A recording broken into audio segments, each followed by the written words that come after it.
Saya mengusulkan Pak Ketua kepada mitra kerja,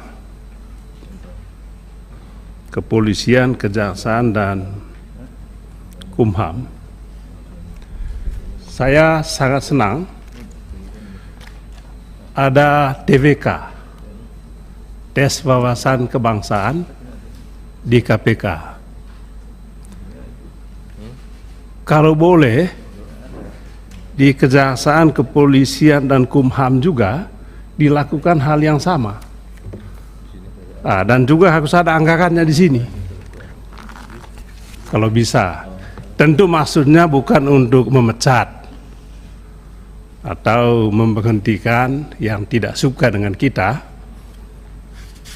tapi benar-benar dalam rangka menjalankan fungsi secara profesional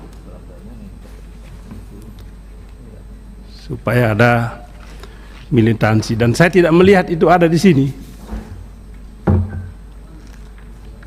Saya tidak, atau mungkin saya tidak nangkap, tapi saya dengar tadi tidak satu pun kata yang muncul ada agenda untuk tes wawasan kebangsaan sebagai bagian dari pembinaan, kan gitu.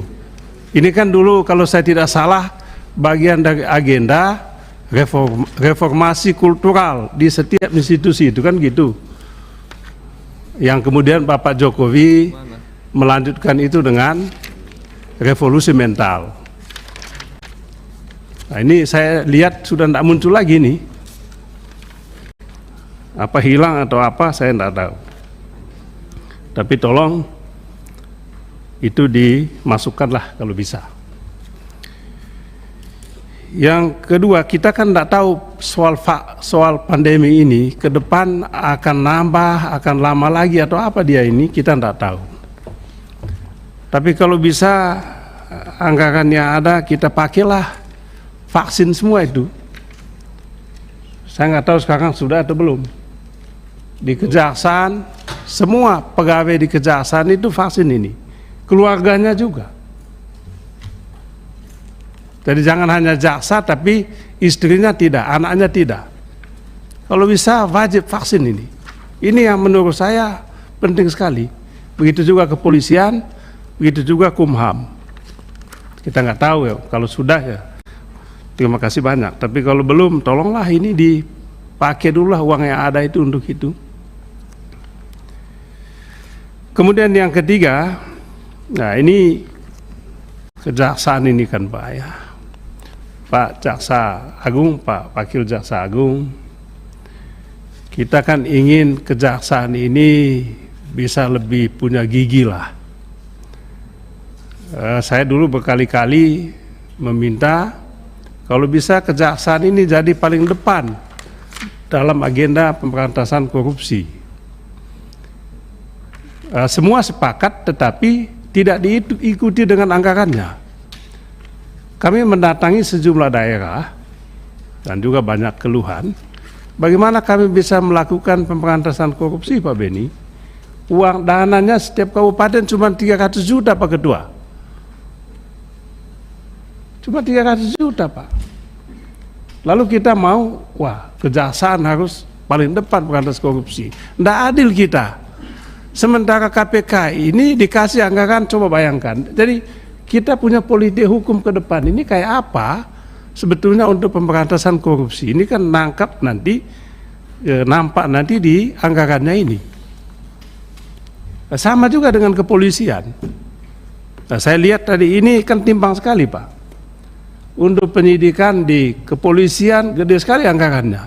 Padahal kepolisian tidak bisa kerja tanpa kejaksaan. Tapi begitu kejaksaan tidak nongol dia Pak Ketua. Ya, lucu kita punya ini kan.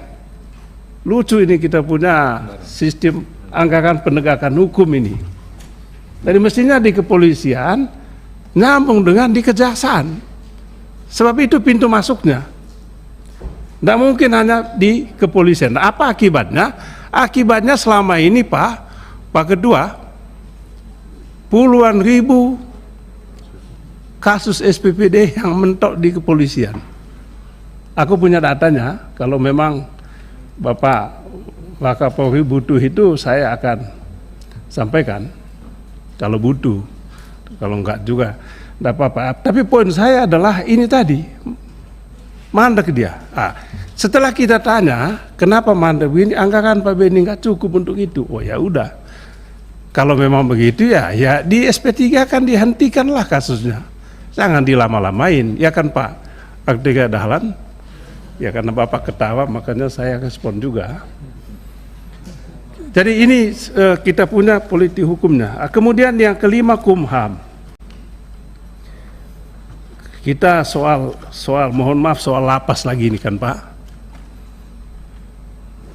Ya soal lapas ini, transaksi narkoba di dalam lapas. Coba Pak Menkumham menjelaskan kepada kita, kan begitu tuh. Nantilah itu. Tapi poinnya adalah saya susah sekali menyambungnya ini. Transaksi narkoba di dalam lapas karena minimnya anggaran.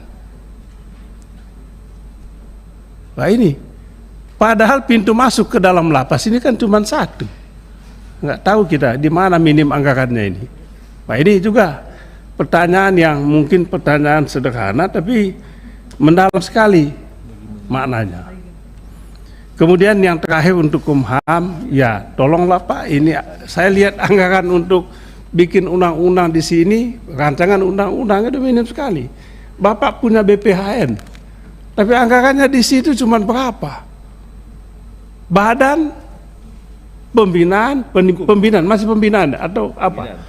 Badan Pembinaan Hukum Nasional. Anggarannya. Jadi memang mohon maaf, di era pemerintahan Jokowi ini tidak punya kejelasan politik pembangunan hukum nasional. Nampak di anggarannya ini nggak bisa dibantah. Bapak sebagai pembantu Bapak Presiden, ya cobalah mengubah ini. Nanti nampak di anggarannya. Itu saja Pak Ketua. Terima kasih banyak. Mohon maaf jika ada hal yang kurang berkenan. Terima kasih Pak Beni. Demikian masukan-masukan konstruktif dari Pak Beni. Semoga menjadi catatan dan akan kita sempurnakan seperti saya katakan tadi, tanggal 16 Juni. Saya harap mungkin fraksi Partai Demokrat pasti akan konsen tentang masukan-masukan yang disampaikan oleh Pak Beni tadi. Kita lanjutkan fraksi PKB. Kami persilakan.